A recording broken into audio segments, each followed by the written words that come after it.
இதோ கிளம்பிட்டேன் மம்மி.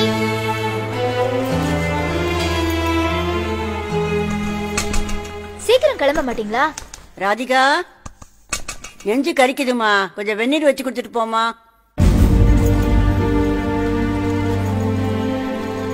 ஏய், என்ன கோபம்? சுடு தண்ணி தானே, அத கூட அவங்களால வச்சுக்க முடியாது. ஏய், என்ன பேசுற நீ? அவங்களால எந்திரிச்சு நடக்க முடிஞ்சா அவங்களே சமைச்சுக்க மாட்டாங்களா? அதான் பிரச்சனையே. இந்த வீட்ல நமக்கு ஒரு சமையல், அவங்களுக்கு ஒரு சமையல், டெய்லி 2 சமையல் செய்ய வேண்டியதா இருக்கு. இதுல உப்பு காரம் ஆகாது, அல்சர் வேற.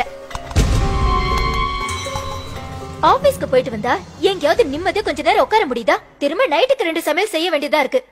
என்னைக்காவது ஒரு நாள் நிம்மதியா நைட்டு தூங்கிருக்கேனா? நைட்டான குரல் கொடுப்பாங்க, நடு ராத்திரியில பாத்ரூம்க்கு கூட்டிட்டு போன்னு. நான் என்ன மனுஷன் இல்ல மாடா? ஒண்ணு இந்த வீட்ல உங்க அம்மா இருக்கணும், இல்ல நான் இருக்கணும். என்னைக்குள்ள ஒரு நல்ல முடிவெடுங்க.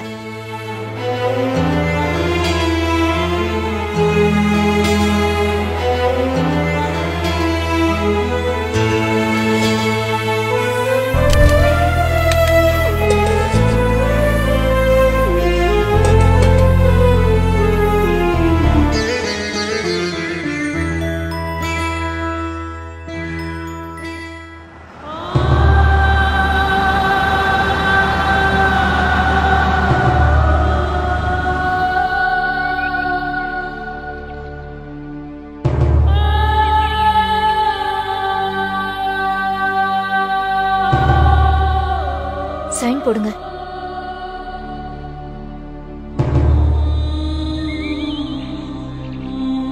அம்மா, நீ ஒன்றும் கவலைப்படாதம்மா. நம்ம வீடு மாதிரியே இங்கேயும் எல்லா வசதியும் இருக்கும்மா. நம்ம வீட்டில் தான் நீ தனியா இருந்த. இங்க உனக்கு பேச்சு துணைக்கு நிறைய பேர் இருக்காங்கம்மா. இங்க உனக்கேத்த மாதிரி சமைச்சு போடுவாங்கம்மா. கூட்ட குரலுக்கு ஒன்ன பாத்ரூம்க்கு கூட்டிட்டு போவாங்கம்மா. நாங்களும் அப்பப்போ வந்து பாத்துக்கிறோம்மா. கிளம்புங்க. பாட்டிக்கு டாட்டா சொல்லிட்டு வாங்க. சீக்கிரம் வாங்க.